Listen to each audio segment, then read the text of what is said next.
Welcome to GK Facts Tamil. Question number 1. Where was the first trial steel road constructed in India? இந்தியாவில் முதலில் சோதனை முயற்சியாக எஃகு சாலை எங்கு அமைக்கப்பட்டது? A. கோவா, B.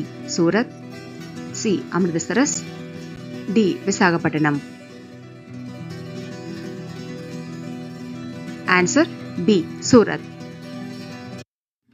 CSIR மத்திய சாலை ஆராய்ச்சி நிறுவனம் CRRI 1952 நிறுவப்பட்ட இது தேசிய ஆய்வகம். இது அறிவியல் மற்றும் தொழில்துறை ஆராய்ச்சி கவுன்சிலோட வடிவமைப்பு, கட்டுமானம் மற்றும் பராமரிப்பு தொடர்பான ஆராய்ச்சி மற்றும் மேம்பாட்டு திட்டங்களை மேற்கொண்டு வருது.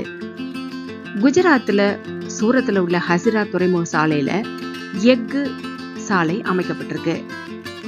1.2 கிலோமீட்டர் நீளம் கொண்ட இந்த சாலையானது 6 வழித்தடங்களை கொண்டிருக்குது.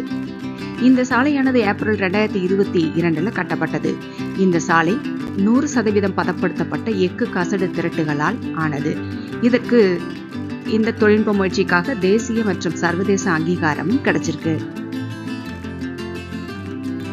இதன் மூலமா உலகிலேயே நவீனமான எஃகு சாலை தொழில்நுட்பத்தை இந்தியா உருவாக்கியுள்ளது அப்படிங்கிற பெருமையும் இந்தியாவுக்கு கிடைச்சிருக்கு.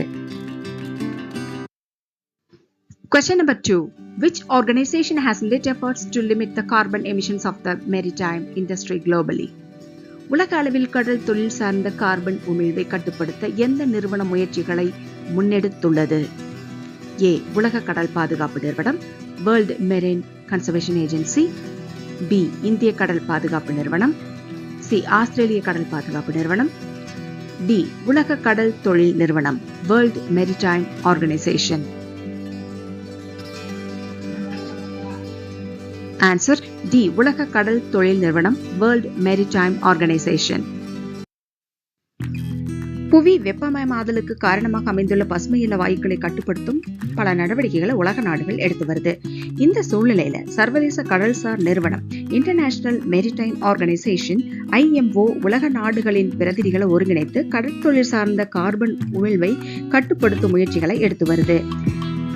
கடந்த சமீபத்தில் நடைபெற்ற ஒரு கூட்டத்தில் கப்பல் போக்குவரத்தால் உமிழப்படும் கார்பன் அளவை 2030 ஆண்டிற்குள் 20% 2040 ஆண்டிற்குள்ள 70% குறைப்பது அப்படிங்கன்னு முடிவு செய்யப்பட்டிருக்குது.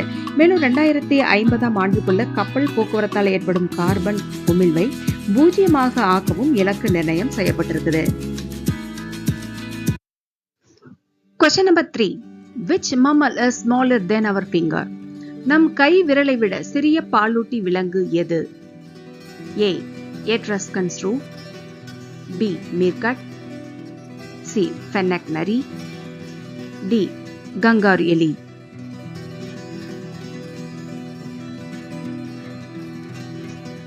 Answer A.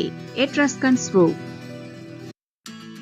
ஐரோப்பாவிலும் வட அமெரிக்காவிலும் மலேசியா வரை பரவி காணப்படும் எட்ரஸ்கன் ஸ்ரூ ஒரு மிகச்சிறிய பாலூட்டி விலங்கு.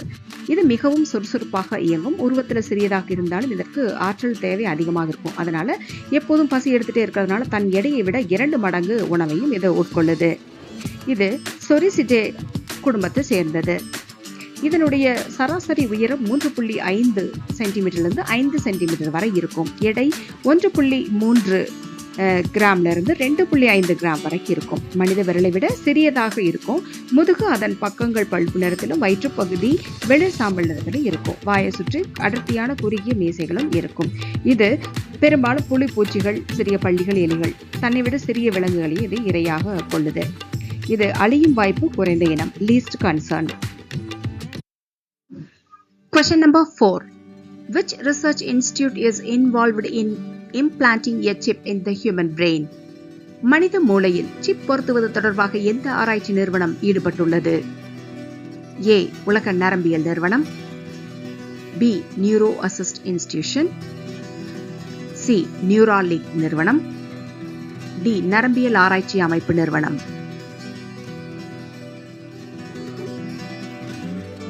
Answer C. நியூராலிங்க் நிறுவனம். எலான் மஸ்கோட நியூராலிங்க் நிறுவனம் நரம்பியல் தொடர்பான நோய்களுக்கு தொழில்நுட்பம் மூலம் மருத்துவ கருவிகளை தயாரிக்கும் முயற்சியில் ஈடுபட்டு வருது.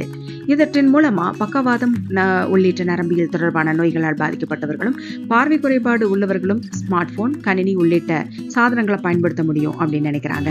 அவர்களுடைய மூளையில மைக்ரோ சிப் பொருத்துவதன் மூலமா இதை சாதிக்கலாம் அப்படின்னு நினைக்கிறாங்க. 2018 இந்த ஆய்வு தொடங்கப்பட்டிருக்கு. இதுவரை குரங்குகள், பன்றிகள், எலிகள் உள்ளிட்ட விலங்குகளிடம் இந்த ஆய்வு நடத்தப்பட்டிருக்குது. நிறுவனம் தரப்புல சிப் பொருத்தப்பட்ட குரங்குகள் வெற்றிகரமா கம்ப்யூட்டரை பயன்படுத்தியதா இந்த நிறுவனம் அறிவிச்சிருக்குது. எனவே அடுத்த கட்டமா மனித மூளையில சிப் பொருத்த அமெரிக்க உணவு மற்றும் மருந்துகள் நிர்வாகத்திடம் US food and drug administration நிறுவனம் அனுமதி கேட்டிருக்கு. தற்போது அனுமதியும் இந்த நிறுவனத்திற்கு கிடைச்சிருக்கு. Question number 5. With which country is India planning to implement the Lunar Polar Exploration Mission (LUPEX) program?